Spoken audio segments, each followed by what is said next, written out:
Reading in bed.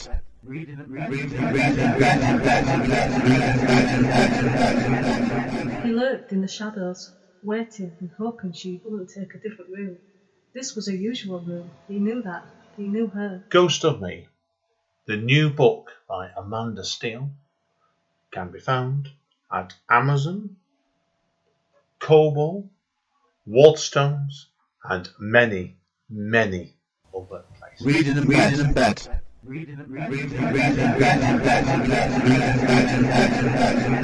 Right, Amanda. Would you believe it? It's reading in bed. Yeah, and despite the fact we're in lockdown at the moment, unfortunately, we have to mention it first of all. What hasn't it done, Amanda? It hasn't stopped us reading. Sometimes in bed as well. But of course, in case anyone's wondering, before we get onto that, we have news. Yeah. Ladies first. I did a Twitter reading online. Was it last week or the week before now? Time has no meaning anymore. Doesn't really, unfortunately. Every day's verging into one with that. We've both has been like our day job's not doing much at the moment, are we? So No. yeah, so you did Twitter reading, didn't you? And you're doing another one shortly, yeah, aren't you? I'll be popping up on Facebook soon, doing another live reading, and then on YouTube Live. That'll probably be my Choose Your Own Adventure book that I've nearly finished. Yeah, you mentioned that before, didn't you? Do you want to give any spoilers away about Choose Your Own Adventure book? It's kind of in the style of the Santa Claus book, if anybody who is listening has read that. And that's where Santa Claus dies in 12 horrible ways, and it's kind of that dark humour with pictures to go with it. Yeah, and sarcasm. Yeah, with extra added sarcasm. And Yorkshire grit, as they call it, don't you? So yeah, definitely. When's that book out then? Probably sometime in May. And what else have you been up to, Amanda? I don't know. Not much. No, you've just been cracking on your writing, really, haven't you? So, yeah. But you're both doing National Poetry Writing Month at the moment, and we're both managing Poem a Day, really, haven't we? So yeah, not surprisingly, a lot of my poems have been inspired by the pandemic and lockdown, and I've applied to a place that's looking for work inspired by that, and I'm still waiting to hear back. And if I don't get accepted from that, I'll be bringing a chapbook of poems out myself anyway. Yeah, that's fine. Would you like to know what I'm doing? Yeah. Yeah, of course. In my case, people would know that I bought out my 4th full-length poetry collection, The Streets Are All We Can See, back in March. Ironically, just before it exploded with things. But hey-ho. It is what it is. I am moving on ahead next month, mind you. I'm going to do a 10th year anniversary reissue of my first book, Return to Kemptown. It looks like it's fell out of print mostly on Amazon and stuff, and if I'm honest, there's things I'm not happy with in that book, Big Stone. It was your first book, I suppose. You get a bit embarrassed when you look back and reflection on it. It's like, you know what I mean? Like you look back, yeah.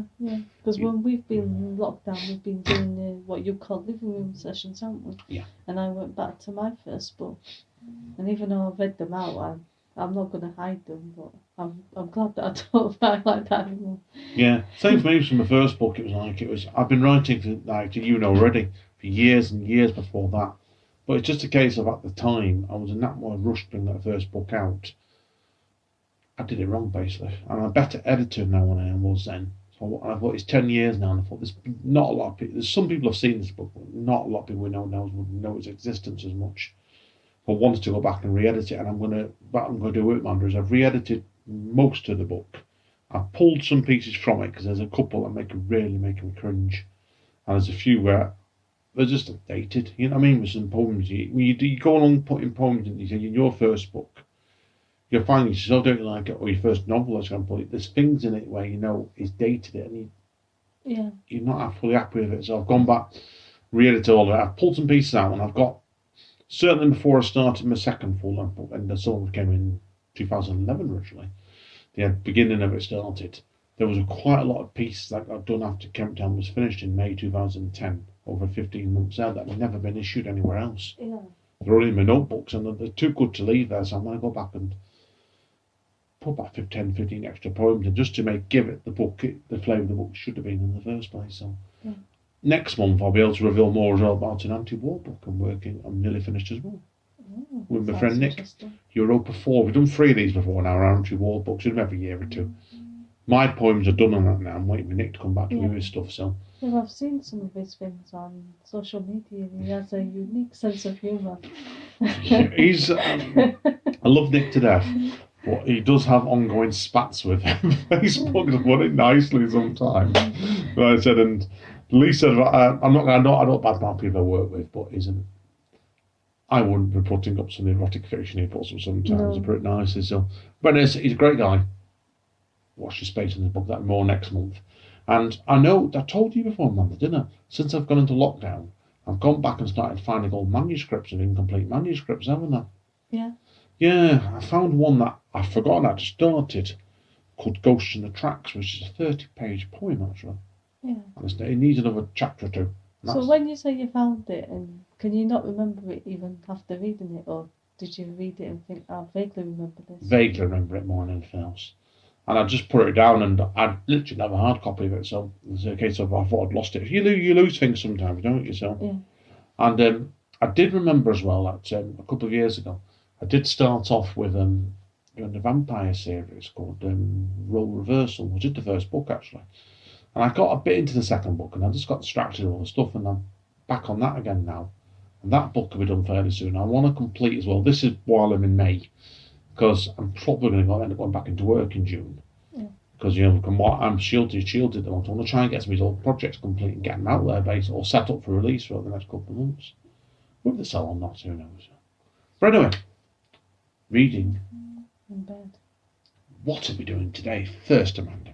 We're going to do a book that I was attracted to because of the cover, because it has a picture of a big barb on the front. Yeah, now, what was that book called, Amanda? I think it was called Before and After. Yes, it was. I'm And just who's bringing it? it up now. And who's it by? It's by Andrew Shanahan. Do you want me to read the blurb? You can do. Ben Stone is terrified. He's terrified because he weighs 601 pounds. That's not very nice, don't laugh. Grief, yeah. And needs his right leg amputated. He's terrified because a crane will shortly lift him from his 4-4 flat and lower him 44 feet to an ambulance waiting below. He's terrified because he hasn't been outside in 9 years and he doesn't know who will look after his beautiful dog. You needn't worry though, because the world is about to end. Dun, dun, dun. Right, Amanda. Strengths. I like the dog. I think he was the star of the book. Yeah, the dog was. Yeah, and what else? Was anyone else stood out to you? I'll tell you what, particularly struck me when the strengths of this book. Yeah, I like the idea of the zombies, even though they're not called zombies in this. I think they were called wraiths. And they just seemed to be kind of stuck in one mode, which is the nasty mode, and one of them was just constantly insulting him all the time. Yeah, it was a bit of It definitely wasn't human anymore, because he wouldn't have stayed there all that time chatting insults if he was still human. So he's some kind of zombie or something, isn't he? Yeah, I've got to say, I actually thought the book got a great start, actually. The setup in the first... You know what I mean? They always say in books, don't they? There's a setup, crisis, and what comes afterwards. There's 3 parts to it. Yeah. The first quarter of the book, maybe a third of it, was brilliant. Really, really good, because I like the scene when they're trying to move him into an ambulance, when everything literally goes to pot. Yeah. It kind of reminded me, have you ever seen Castaway with Tom Hanks? Yeah. It kind of reminded me of that, except obviously like it was about zombies. The dog was Wilson, was it? I think it was, I can't remember, a long time ago I've seen Castaway. No, well, in the film, it was a ball, wasn't it? Called Wilson. So it's like, it was saying in this book that the dog is this version of Wilson.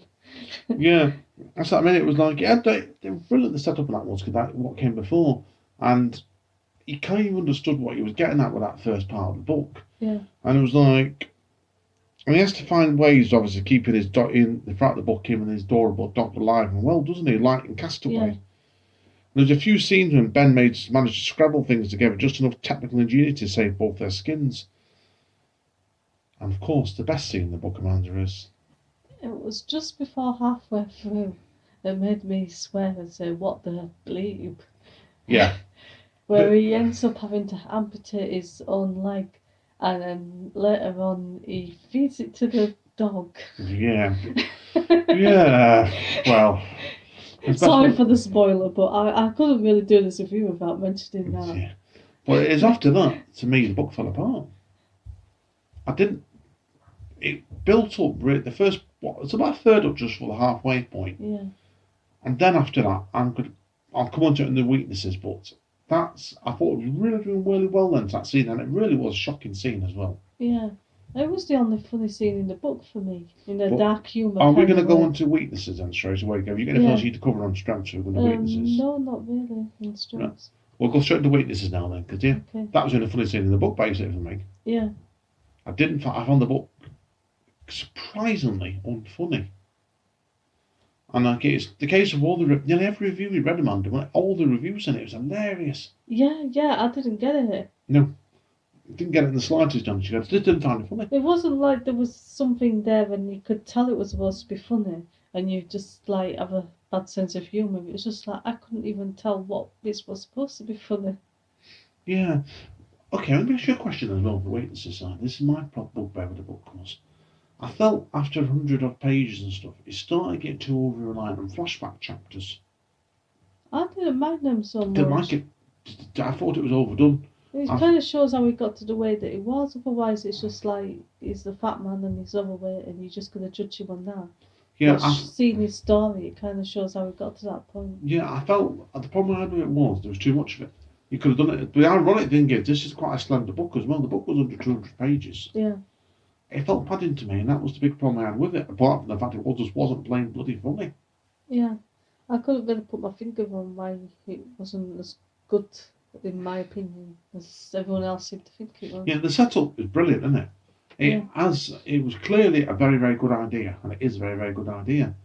But it seemed to lose something in translation onto the page. I mean, that's the problem I had with that book. I just didn't think it was very funny. Yeah. Was there anything like you're the grammar and spelling fiend? Was there anything on that side of me that stood out to you badly? No, nothing I really noticed. Yeah. I think it's just us, because I could not find one bad review on it. Yeah. And it's funny that, because again, I always wonders when we do book reviews. We do sometimes like to have looks at what people are saying on it, and you can usually find a bad review or two on most books. In this case, we couldn't find anything negative, Amanda, could we, about it? No. And it was like, you just didn't find it funny. I found the flashback chapters after about the six one of them. I found it grinding. And the second half of the book, I was skipping through them. And I wasn't massively feeling sorry for the main character. Loved the dog. Yeah. Loved the dog completely. And I was praying the dog was going to survive more than him. that's what, which is worrying, really. So, but it just... Yeah, I think if it had been... I know it's a fiction story, but I think if it had been real and he's fed his leg to the dog, wouldn't the dog now have a taste of human flesh and want to eat the rest of him? Yeah, that was the concern I had really with that as well. So, what was the dog? Yum, yum, yum, yum, yum, yum. He has to wake up and decide eat you through your arm. It's like that dog. No, but the dog would wait till he'd been fed to him, basically. Yum, yum, yum, sniffing on the arm, licking the arm. I was like, no, didn't buy it. I didn't buy it, honestly. And it was like, I'm generally surprised in some ways. Like it was, what was it, over about 6 months basically, wasn't it? And it was months. It seemed like he was barely eating at one point, wasn't it? I'm surprised his body didn't sort of pack up. Yeah, but he had a lot of reserves, didn't he? Yeah, well, he lost 400 pounds in bloody weight over that by the end of it. But again, I lost 400 pounds on the zombie diet. The thing with it was, like you always said, the fat clings you, doesn't it? Yeah. You need to lose that sort of weight. That didn't seem to be established very well to me. It was well, it's not that when you lose weight like that and you're not exercising, you'd be lighter, but you would have like lots of skin flaps. Yeah, that's what I'm saying. Yeah. Didn't buy that's the problem I had with that book, really, to be honest with it. Well, it didn't describe that, but it didn't say he had a smooth belly or anything, did it? No. So it probably did have that. What did you reckon to the ending then? I'm gonna give no spoilers around the ending. Oh God, I completely forgotten what the ending was now, because this was the first book I read last month for this month. When they left the flat. No, you forgot to. Yeah, I completely forgot. That's how good it was. It was Bobbins basically. Okay, it wasn't a very inconclusive ending. Yeah. And it was almost like it was setting up a possible sequel. No, I wouldn't want to read it. No. I know there's probably a lot of people that would, judging by the reviews. Yeah, but again, it was just like I said, it felt like to me like it was a short story stretched out to be a novella, or a very short novel, and it could have been done as 50, 60 pages, to be honest, in my mind. So, Marks, Amanda. I'm giving it 6 out of 10. The same as me. That's all it was, really. I didn't think it really warranted a reading bed recommendation, unfortunately. I thought it was a missed opportunity. So sorry, guys. Negative start. Yeah. We're back in a minute with part 2. Say bye, Amanda. Bye, Amanda. Bye, Andy. Reading in bed.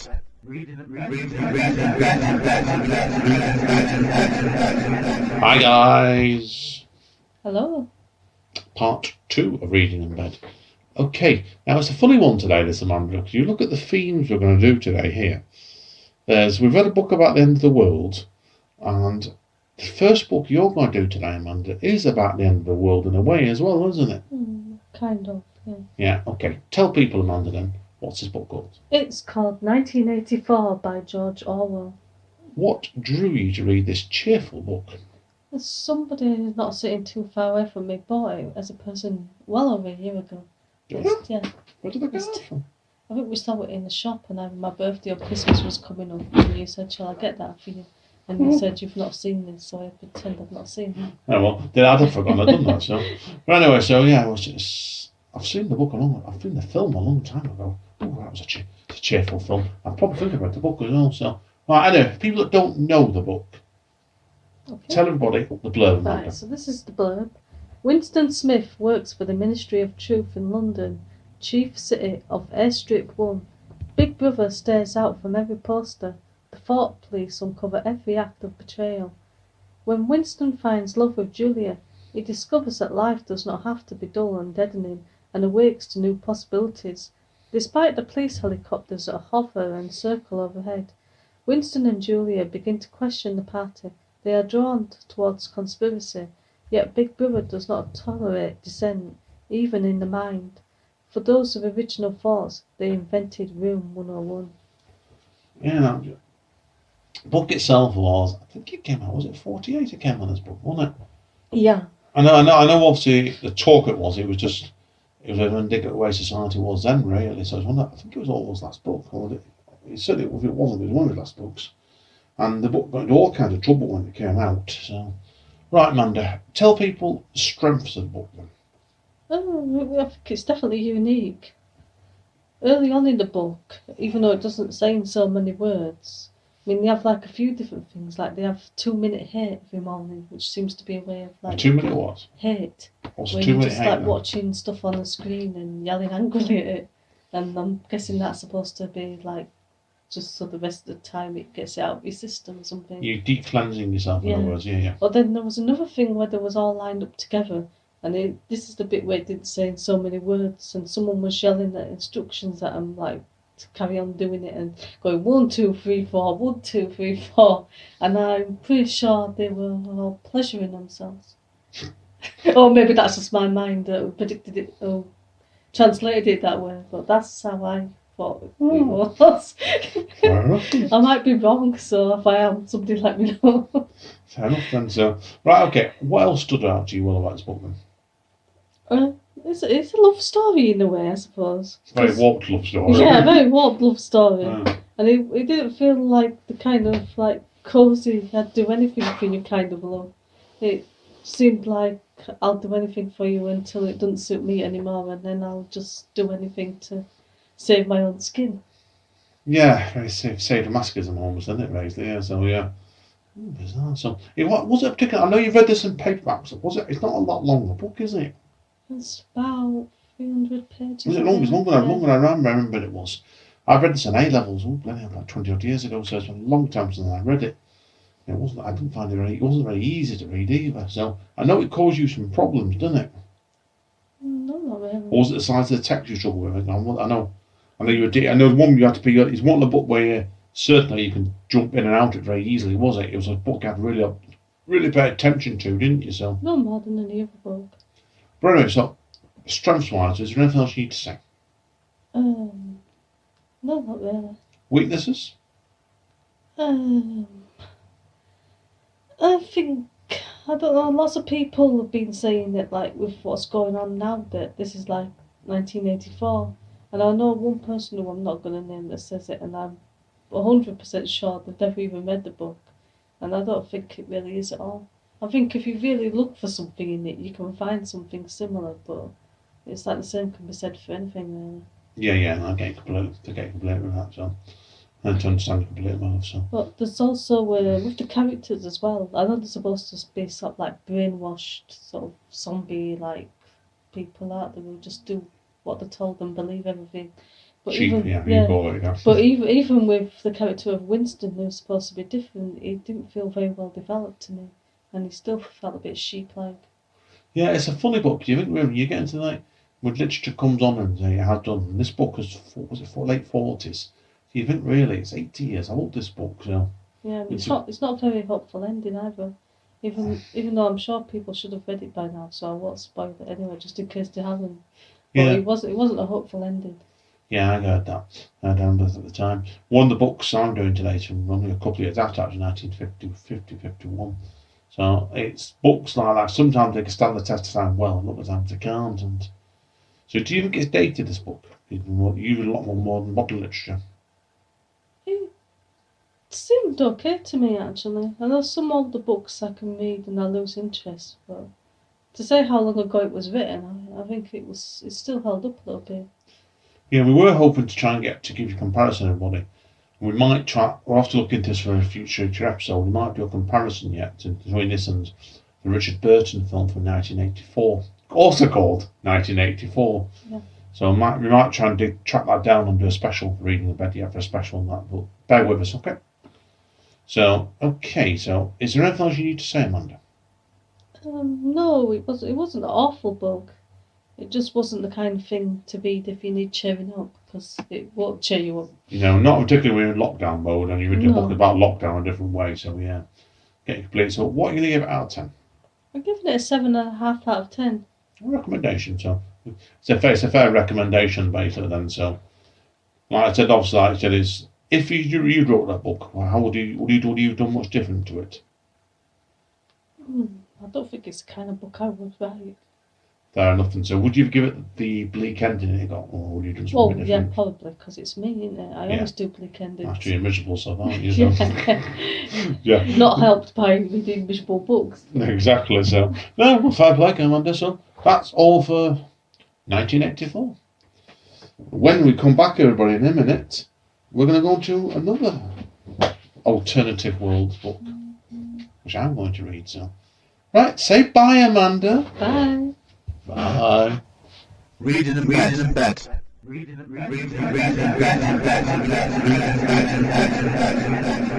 Hi, guys, and Hello. what's Amanda doing now at the moment? Eating a pineapple jaffa cake. Yeah, it's not very reading in bed, but they're a new brand, aren't they, Amanda? So, Yeah. what do you give that out of 10 then? All the strengths and weaknesses. It's interesting. But if McVitie's wants to send me more so I can get a better taste for them. Yeah. I We won't are. Amanda is open to sponsorships. Vicky, anyone works from activities in the PR department, please get in contact with us. Yeah. We're sure we could find the negotiation side out. So, right, okay, Amanda, it's my turn now, isn't it? Yeah. Okay, and what do you want to know? What the book is called. Okay, the book is called Never Let Me Go, and it's by, I'm going to be horribly pronounce this wrong, by Kazun Ishigiro. Okay. I know this writer actually he did a brilliant book called Remains of the Day, which was also a film starring Anthony Hopkins and Emma Thompson, set in dealt with the aristocracy and the working of the servant class that served him. And Anthony Hopkins was a very fantastic role as a servant there, very stiff upper lip he was, and couldn't proclaim love place of a woman played by Emma Thompson. So this is one of his other books. So, okay, what do you want to know? Let's start with the blurb. In one of the most acclaimed novels of recent times, I'm not going to try and pronounce the author's name again, so I do apologise. But the author imagines the life of a group of students growing up on a dark, skewed version of England. Narrated by Kathy, now 31, Never Let Me Go dramatics her attempts to come to terms with her childhood at the seemingly idealistic Holsham High School, and with the fate that has always awaited her and her closest friends in the wider world. A story of love, friendship and memory. Never Let Me Go is charged throughout with a sense of the frailty of life. I think I might have seen the film to this. Was the film out quite a few years ago? A few years ago, yeah. Yeah. It had somebody that your older sister likes in it. Yeah. And also Keira Knightley, and I forgot who Andrew Lincoln. Not Andrew Lincoln. Someone else. It was 3 people in it anyway. Yeah. So, Okay, what do you want to know? I'll start with the strengths. For a blurb, if you've ever read the book or film, you will know that blurb gives absolutely sweet FA about the book in it, what goes on. Yeah. Because basically, that's got to be said first of all.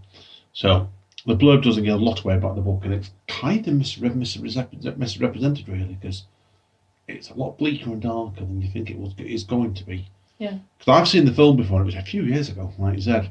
If it's the one I'm thinking of, then I remember what happened to me, but I'm not going to ruin it for people. Yeah. What did you think of that film, then? I wasn't expecting her. Yeah, and you're not the only one.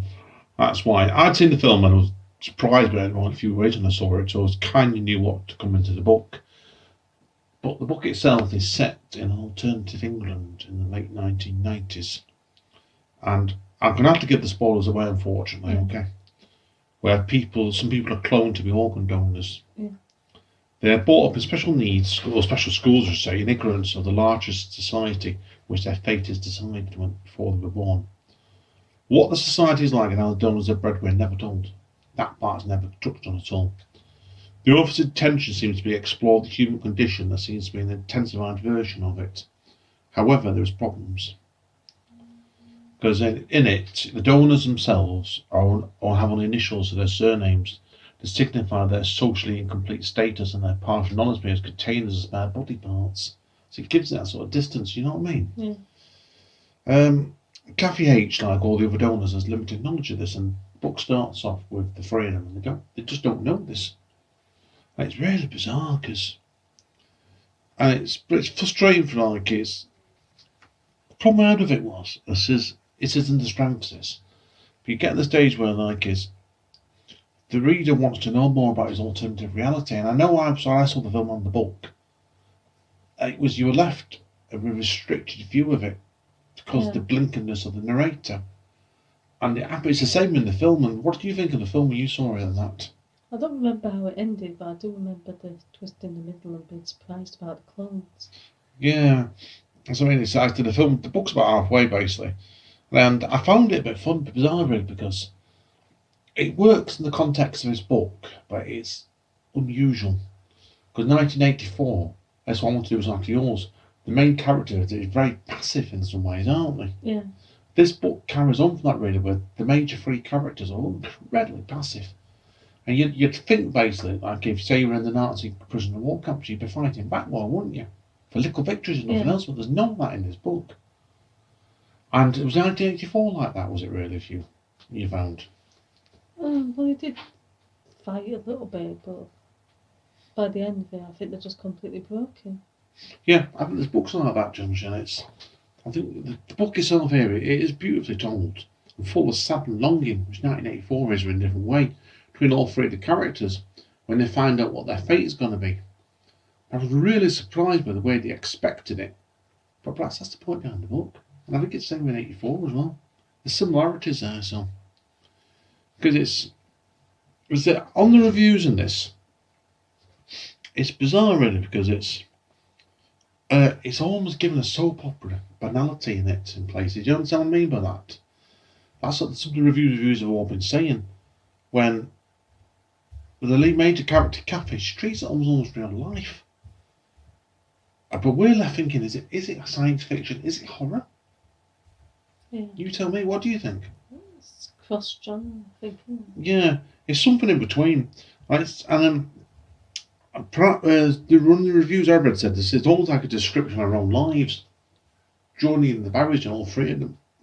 And it's a difficult book to read, this one. It really was, because it was like a spin on life, looking at things as a second-class citizen, not just working class. Or you could, in this case, be a third-class citizen, wouldn't it? Yeah. It's almost like slavery we're touching on, basically. And the end of it is there is going to be no happy ending. No. So, what else do you want to know, Amanda? Is there anything you dislike about it? Yeah, well, it's a bit of a complicated one, because it's, have you read Huxley's Brave New World? No. It's where humans aren't really made to be passive receptors of such a ghastly fate designed by others. It's every 1984 again, and Huxley's A Brave New World. The novel here presents a near complete system of control, where members of a rigidly class-stream structure, the rich people, can design in laboratories what they want. Yeah. And the people that they're creating there, they're almost like acceptance of their fate, basically. And it's a bit awkward, because, and the thing as well is when you look at things on the narrator like you've got, who's done the book's done in the first person, there's too many questions that are probably left unanswered of it, really. And it's also like it's inserted in unlikely character monologue questions and answers towards the end of the book. It's a bit inadequate, and it's a difficult book to read. It's very, very heavily wrote. Yeah. What was 1984 like? Was it quite a hard book to read, or did you find it quite easy? Well, there's the bit where he gets this book that tells him like what the reality is, and that was hard to read the book inside the book. Yeah, you get a bit of this in this book as well, where the question answer at the end of it is. It's like it is. I did find the characters not really engaging, and which was surprising really, because after reading Remains of the Day, I've not read any of his other books, but Remains of the Day is a fantastic book, and the characters in it are unlikable in that book, but you can understand them more. This one I found them. I'm surprised. It's the actions in the book are a bit weird. Again, perhaps that's the point behind it. Yeah. So it's who knows. So that's probably all I've got to say about this book anyway, really. So is it a recommendation? What do you think? I'm thinking just about 7, yeah, but it's not for everybody. It really, you've got to. It's a book. If you're going to read it, you've got to give it attention. I say with 84 really, because I know what 1984 is like. Both books. That's why Hamdi do his book and the comparison afterwards. His books you've got to really pay attention to. He's not one you agree with me, man. You can't skim books like them, can you? So, no. Right, guys. I don't know whether the next part is going to be much more cheerful, Amanda, is it? I can't say. Wait and see, guys. See you all in a minute. Take care. Say bye, Amanda. Bye. Reading in bed.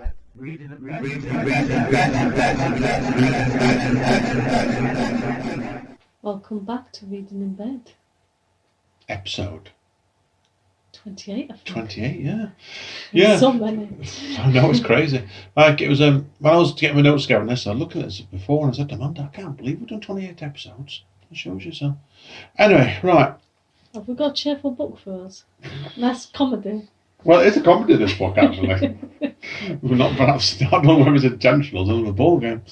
Right, this is another classic book this time, actually, because we've covered a couple of them today where we've had one independent book, and I know the fifth one you're going to be talking about on music is an independent book game, but this one's not. This is another classic as well, so it's by J. Salinger, called The Capture and the Rye. Have you heard of this book? I've heard of it, never read it though. It came out, I think it was 1950, 51 or something, just after, ironically not long after 1948, so what do you want to know? The blurb. It's Christmas time. Holden Caulfield has just been expelled from yet another school. Fleeing the crooks at Penny Plep, he pinballs around New York City, teaches solace in fleeting encounters, shooting the bull with strangers in dive hotels, wandering alone around Central Park, getting beaten up by pimps, and cut down by erstwhile girlfriends. The city is beautiful and terrible, and all its neon loneliness and seedy glamour, its mingled sense of possibility and emptiness. Holden passes through like a ghost, thinking always of his kid sister, Phoebe, the only person that really understands him, and his determination to escape the phonies and create a life of true meaning. The Capture and the Rye is an all-time classic in coming-of-age literature, an elegy to a teenage alienation, capturing the deep human need for connection and the bewildering sense of loss as we leave childhood behind. Okay. I'm going to do something a bit different today, Amanda, now. You're going to say something nice about the book. That would be different. Maybe. True or false? Do you want to do a couple of true or false questions? Yeah. Let's show everybody how stupid I am. These came up on a research team. They're quite fun, these, okay? The book got banned from schools in Oklahoma briefly. True or false? True. Correct. Mark David Chapman, do you know who he is? No. He assassinated John Lennon. Okay. Was arrested with a copy of this book, which he had bought that day, with to Holden Caulfield From Holden Caulfield, this is my statement, inscribed in the front of the book. True. Correct. Green Day did a song called Who Wrote Holden Caulfield and appears in their American Idiot album.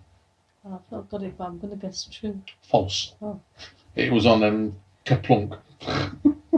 That's why. So that's why they regard him as I know James Salinger as a major influence. And then another case going around was just before Salinger died in '89, was it?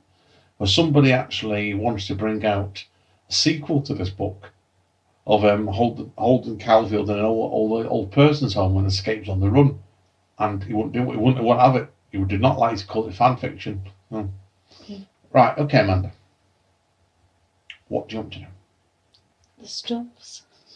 Right, yeah, the book was written in '51 on my notes here, it was. And it starts off with, and this is interesting, it starts off with Holden actually directly addressing the reader. And he begins off to retell the events of a 3-day period in last December. His story starts at Penny Prep, a prestigious boarding school filled with phonies, as Holden likes to call them. What else do you want to tell them? You want to carry on? Yeah. There's a very brash atmosphere in this book, Chris. Do you know when you always say brash?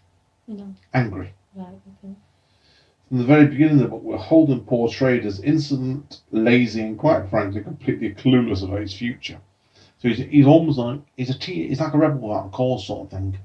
Yeah. Have you heard of that film, haven't you, James Dean? The rebel, it's a bit like a rebel.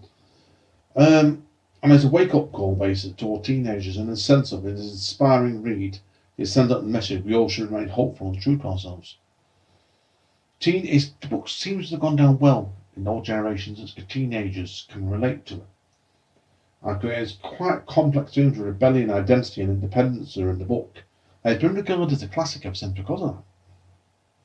Can we carry on? Yeah. Right, well, the main character, he's 16 years old. Through circumstances that preclude he leaves his prep school and goes underground in New York City for 3 days. The boy himself is at once too simple and too complex for us to make a final comment about his story, so it's like you know what I mean? There's contradictions throughout the book, really. But, and the notes I read somewhere said, perhaps the safe thing we say about Holden is he was born in the world, not the strong attraction to beauty, but almost hopelessly impaled on it. So it's a funny book, this one, at the best of times, and the weaknesses will explain why. Okay. A lot of it is over the plot. Yeah. The plot, or rather, there isn't really one. It took me ages to read this book because nothing seems to happen. I think I've read a few books like that. I have. The main character of Holden, and the book is of its time. And it's regarded as a classic because of the way the book was wrote at the time. It's completely different than anything it wrote before, like 1948 was. But it's a difficult book to read because there's nothing happens in it, and it just seems to meander. And apart from Holden, I struggle to maintain much interest in anybody. About this for an introduction. And let me read this out to you, okay? You're going to hear the first 5 lines of the book. Yeah. You'll love this. If you really want to hear about it, the first thing you'll probably want to know is where I was born, and what my lousy childhood was like, and how my parents were occupied and all before they had me, and all that David Copperfield kind of crap. But I don't feel like going into it if you want to know the truth. Yeah. Can you tell me how that would that grab you for an introduction of the book? I suppose it tells you about the character, but it wouldn't really grab me now. No. And then I had a lot of trouble with the book, really, because he had the case where throughout the book we're Holden thinking everybody beside him is a phony and a moron. And he makes it very clear, because he mentions it like every 2 pages. Literally. Yeah. And I think after a bit, it gets on your nerves when the plot, it just doesn't seem to go anywhere. There's lots of dialogue. You can see the angerness and the rebellion in it, but there's no sense in the book. So he's just a typical teenager who thinks he knows better than anybody else then. Basically, yeah. That's the point. I think that's the point behind it, but if you're looking at a book with a load of plot, it's not going anywhere. There's the one I read was 250, 300 pages. And it took me weeks to read because I couldn't. You're in 5 pages and you say, when's this going to get going? When's this going to get going? And what do you think? It doesn't. That's all I've got to say, So Amanda. is this going to be a recommendation? I think I admired it rather than liked it, to be honest with you. It was probably ground, but I think it's one of the books. It certainly was groundbreaking in the day, but I think it's dated a lot now. Yeah. And for that both reasons, and it was difficult to read. I didn't really enjoy it. So, What do you reckon I'm going to give it? I think it'll be lucky if it gets a recommendation after all that. 6. Yeah. So I didn't really enjoy it. So, all right, guys, let's end the part 4. So when we come back, I know Amanda's going to drag us into some more nightmares, isn't she? Yeah, but at least mine's not going to resemble reality. See you all in a minute, guys. Say bye, Amanda. Reading and bet.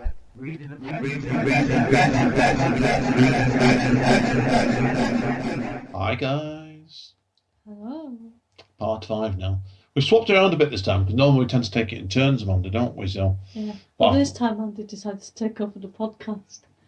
yeah, I know. I did books 3, parts 3 and 4, but I wanted, because I know what this last book's about, and I thought hopefully it'll be more uplifting than the 2 books I've just reviewed. Yeah. But You'll be able to tell from the title how uplifting this book is. go on, Amanda. It's called Nano Nightmares. Right, Amanda, what is a nano? Well, I can tell you the blurb and that'll answer your question for you. Go for it. Nano Nightmares presents a new type of terror, an anthology of short 2-sentence stories contributed by 60 talented horror authors. Stories that explore an uncomfortable and often shocking themes ranging from mortal fears to chronic phobias. Stories that will shock and amaze you. Nano Nightmares has been a truly international project involving writers from right across the globe and demonstrating the similarities in what frightens and horrifies us. It is fascinating to see common themes from very different societies, human fears that reverberate from the Americas and Europe, Asia and as far as Australia. Are you scared of spiders being buried alive? Prepare to be chilled to the bones and leave the lights on while you indulge in these tiny tidbits of terror. Fantastic. Now, you found out about this project, didn't you, originally for us too? So people may wonder, we are actually both featured in this book, Amanda, aren't we? So, Yeah, we're not going to comment on our own bits in it though, No, because that but- would be a bit narcissistic. artistic. I will read out one of my pieces for it in a bit if you want to, Amanda. Yeah. Do you want to read one of yours out? No, as well? no, I'm going to read some other people's out who have given me permission. Sounds good to me. Then read out. Okay, Amanda. Tell us then. First of all, Amanda, then, how did you find out about this book? Then? Can you remember? Yeah, we often check one called Kathy's Comps and Calls. Oh, it was on Kathy's one, was it? Right, yeah. I never knew where you got that from, actually. And you kind of persuaded me to have a go at this. And I think I sent 3 in. And I know I got 2 published. You had about 4 going, didn't you? About 4 or 5, yeah. Yeah. I sent a couple more in than that, so most of them got accepted. Yeah, but people are wondering what this is. What we're talking about here is this is microfiction down to a real T, Yeah. isn't it? Some people are more creative than others with the 2-sentence by putting a lot of commas. And do you notice when we say 2 sentences, everybody? What is it, man, do you have to do? It's 2-sentence horror stories, based, Yeah. isn't it? But some people put a lot of commas in to get around that. I don't think I did, did I? No. There was some that was looked quite long. And when you're reading it, you thought normally, you wouldn't really have a comma there. That would be a new sentence, but you've put that in to try and keep it 2 sentences. Yes. It's very interesting. Right? How do you feel, Amanda, then? I'm not going to go into any bad mouthing any people in this book, because I think what I've seen in this book is a very good book, actually. How do you feel? Do you think when you write those sort of stories, should you be trying to pad them out with the commas, or just try and keep it too quick, shorter as you can? I think it probably works a mixture of both. Yeah, okay, fair enough then. So what have you got to say about the book, Amanda? Strengths-wise, then, start off with. Yeah, it's a good idea, I think, for people that are maybe struggling to write or they want to write some horror, but they've not written a novel, they can't write a novel or something, or they just want to have a bit of time off from writing a novel, just to Yeah. get 2 sentences down. Well, you got me doing it, didn't you? And I don't think you were expecting me to do it, were you? So, No. oh no, I surprised you anyway, certainly so. So, anyway, Amanda, what have you got to say about this book then? Anything Yeah, else? I'd say there's probably about 90% of it that I really enjoyed, which is good for an anthology. That's very good, because I know we've reviewed other anthologies you've been in before now, and you've come away after thinking, humdidy, haven't you, really? So, Yeah. but like I said, but this one looks like what I said. Looks like a very good book, actually. So, it's been one of the better anthologies I've seen you win them on there, actually, as well. So. Yeah, like the blurb says, it plays on a lot of universal fears. And there were some that made me think, oh, scary, and then others that, like, sort of like a bit of a joke. Or maybe it's with my dark sense of humour again. Bleak sense of humour, yeah. So, People are getting, like, the heads chopped off with axes and stuff like that. You Yeah. know, the usual funny stuff. Yeah. Comical as always, knowing Amanda. So, definitely. So, no, definitely that one today. So, go on, anyway, carry on, Amanda. Now, what else you got to say? Yeah, I thought it was really well put together.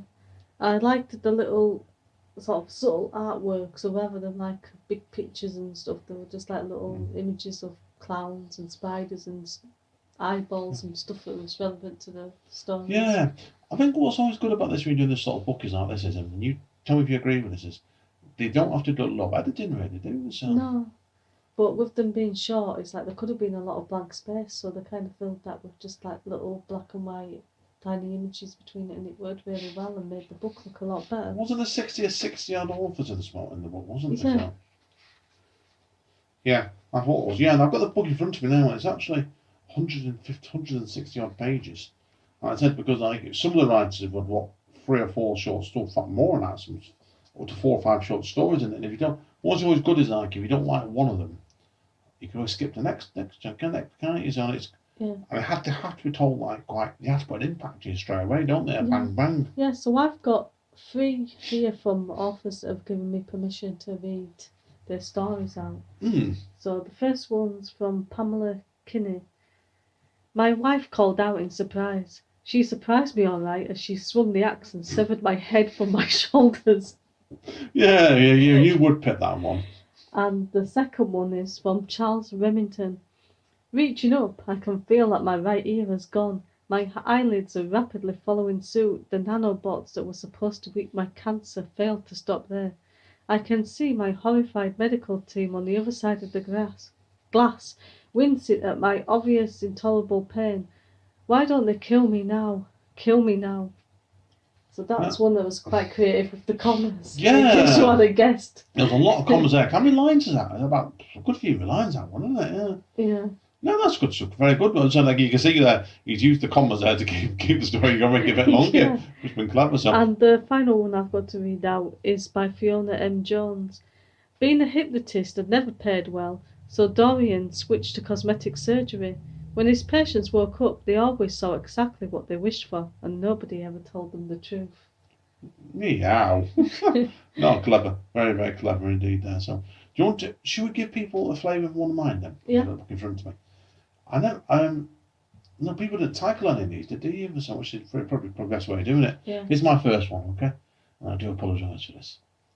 She looked at her sister and brother-in-law tied up on the floor. Neither one of them would ever laugh at her again after she cut off their toes one by one. Anyway, I'm going to say nothing else there, right? No. So that's probably one of the more grisly ones in the book, that probably. Oh no, there's quite a few grisly ones. Now, seriously, man, is there anything you don't really like about this book?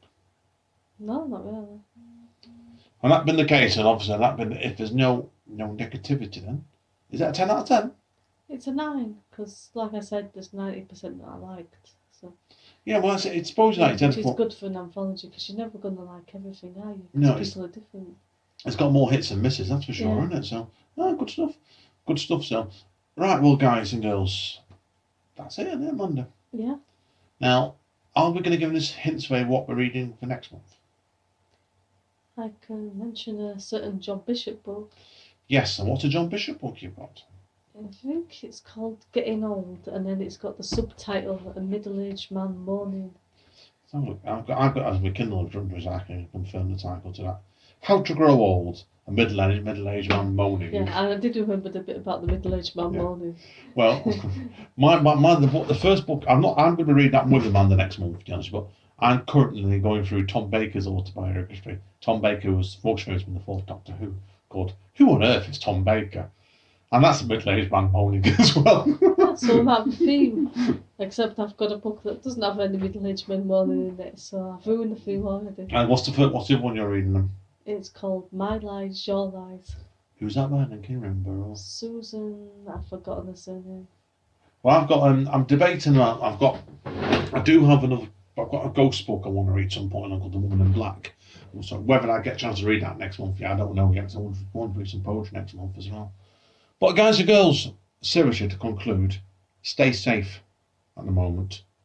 It's difficult times wherever in this world, wherever you listen to at the moment, and do what we're doing at the moment ourselves is read. Yeah. Look after yourself seriously at the moment. We're pretty well flat bound at the moment, and we're trying to make sure we keep proactive and stay sane. And is there anything you want to add to that, Amanda? No, just read lots of books. Yeah, preferably ours. Yeah, but if not, somebody else's. Yeah, read. Okay, seriously, okay. And take care, guys, okay? See you all soon. Bye. Bye-bye. Oh, by the way, guys, didn't mention, you never guess what we're going to do now, Amanda. We eat pineapple Jaffa cakes. Yeah, and lots of them. McVitie's, we will do accept sponsorship. Yeah, send them all. See you soon, guys. Bye. Bye. Reading and bet.